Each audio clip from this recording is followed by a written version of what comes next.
नमस्कार, मैं शैलेंद्र कुमार। आज हम सतना मैहर जिले में बिगड़ी स्वास्थ्य व्यवस्था की बात कर लेते हैं, लेकिन उससे पहले आपको यह बताना उल्लेखनीय है कि सतना मैहर जिले में कितनी संस्थाएं हैं। जिला अस्पताल 1 है, सिविल अस्पताल 5 हैं, CHC 9 हैं, PHC 48 हैं, SHC 349 हैं, HWC 284 हैं और आरोग्य केंद्र 1741 हैं। लेकिन यहाँ पे डॉक्टर ही नहीं उपलब्ध रहते हैं। सिविल अस्पताल CHC PHC में नहीं मिलते विशेषज्ञ। यह हालत सिर्फ CHC PHC बस की नहीं है। इसके अलावा जिला अस्पताल में भी जितने डॉक्टर हैं वह तो अपने क्लिनिक में व्यस्त रहते हैं।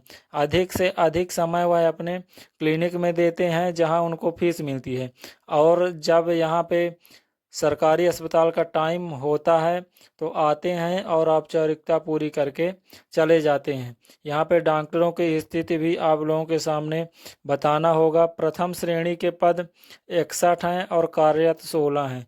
द्वितीय श्रेणी के पद 95 हैं, कार्यरत 57 हैं। संविदा डॉक्टर 45 हैं और CS के अधीन डॉक्टर प्रथम श्रेणी के पद 41 हैं, कार्यरत 19 हैं। द्वितीय श्रेणी के पद 12 हैं और कार्यरत संविदा डॉक्टर 15 हैं।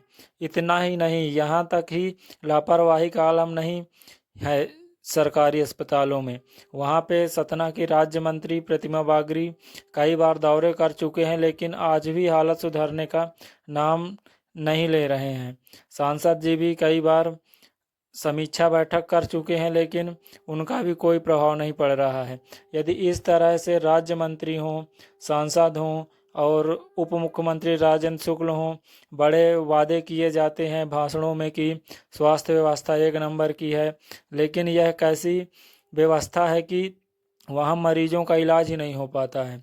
जो गरीब तबके के लोग हैं वह तो सरकारी अस्पताल ही जाते हैं, लेकिन उनका इलाज वहाँ नहीं हो पाता है। वह भटकते रहते हैं 2 दिन 4 दिन।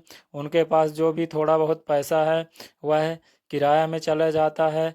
इसके अलावा जब वह जाते हैं तो वाहन पार्किंग में भी अवैध तरीके से वसूली की जाती है।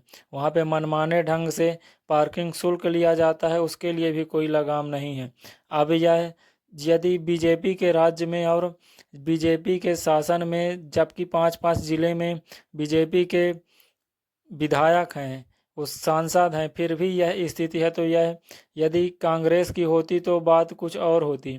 लेकिन जब बीजेपी के ही सरकार है, राज्य में भी है, केंद्र में भी है और नगर निगम में भी है, उसके बाद भी यह हालत है, तो अब किससे उम्मीद की जाए कि कब सुधरेगी जिले की स्वास्थ्य व्यवस्था और आम जनता को कैसी राहत मिलेगी। ऐसी ही खबरों के लिए विंध्य खबर यूट्यूब चैनल सब्सक्राइब करें।